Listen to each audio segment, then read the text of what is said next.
My name's Rachel, and the first pose I'd like to do for my little mini series is Tadasana or Mountain Pose. For those of you that are familiar with the pose, you might be thinking, okay, it's basically standing in one spot really straight, but I really feel like poses like these, the foundational poses, are kind of overlooked a lot of the time, especially if you're in classes. Everyone sort of automatically assumes that you know what it is, and like a lot of poses in yoga, I guess, there's a way to do it actively and also passively, and I think as well with our postures these days, and the way that we're always sitting down, driving and at the office, and at the end of the day as well, more sitting. Our postures and the way that we stand gets really bad. I know I'm quite guilty a lot of the time, like I'll stand one hip out, sort of chilling out. Alignment is really not ideal. So I think this pose is really good to help you get that alignment and improve your posture in everyday life, really. So I like to think of it like you are a mountain and you're sort of trying to grow your roots deep in the ground, so you're really feeling that solid foundation on the floor.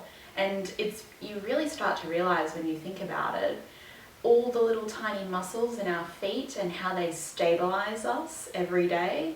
We don't even realize how much they're working for us until we sort of start to test those limits. So the first thing that I think we should try and do is actually find that sort of central point. So if we're kind of standing, I guess the traditional way is to have your big toes together, heels slightly apart, but if that doesn't feel comfortable for you, you can step slightly apart, not quite hip distance, but a couple of inches in between your toes.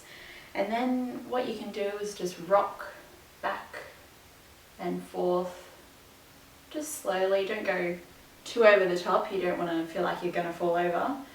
Just trying to find the two extremes. And once you've done that a couple of times, then you try and find that central point in between the forth and the back. Once you have that, next thing we're going to do is draw up with our knees slightly, because I don't know about you, but what I tend to do is kind of let my knees drop in and my arches drop in as well, and it completely sort of gets rid of any sort of posture that you had. So by drawing up through the knees, activating your quads, you're drawing up, making sure that those arches come up nice and high, and you can already feel that lift and the grounding. So at the same time as you're pulling up with your knees and your quads, you're also grounding down with the knuckles of your feet and your heels as well. So you want that even sort of surface area on the ground. Next thing that we should probably do is make sure that our back is straight-ish, depending on the curve of your spine, because if you're like me, naturally I'm quite curvy in the spine. So feet drawing up through the arches, lifting the kneecaps slightly, turning on those quads, and also we're tucking our pelvis up towards our belly button, if you can imagine it that way. So we're activating in our core a little bit as well. And the next thing, we kind of lift our shoulders up, and then we sort of let them drop back and down. So we're kind of drawing our shoulder blades together at the back, but we don't want to be hunched up like this. Nice and relaxed. And then you can just let your arms either face out towards you or also next to your thighs like that. You can draw your chin in slightly so your spine is as aligned as possible. And then just take a few deep breaths here.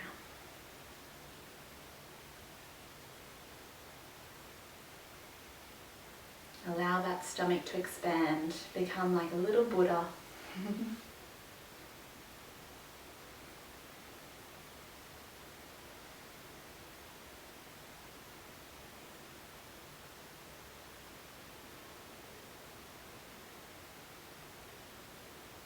And that's basically it for that pose. And as I said, as with a lot of poses in yoga, you can be quite active or quite passive in the way that you perform the poses. You can turn those muscles on, or you can just sort of let yourself sink down and just go, yeah, on the mountain.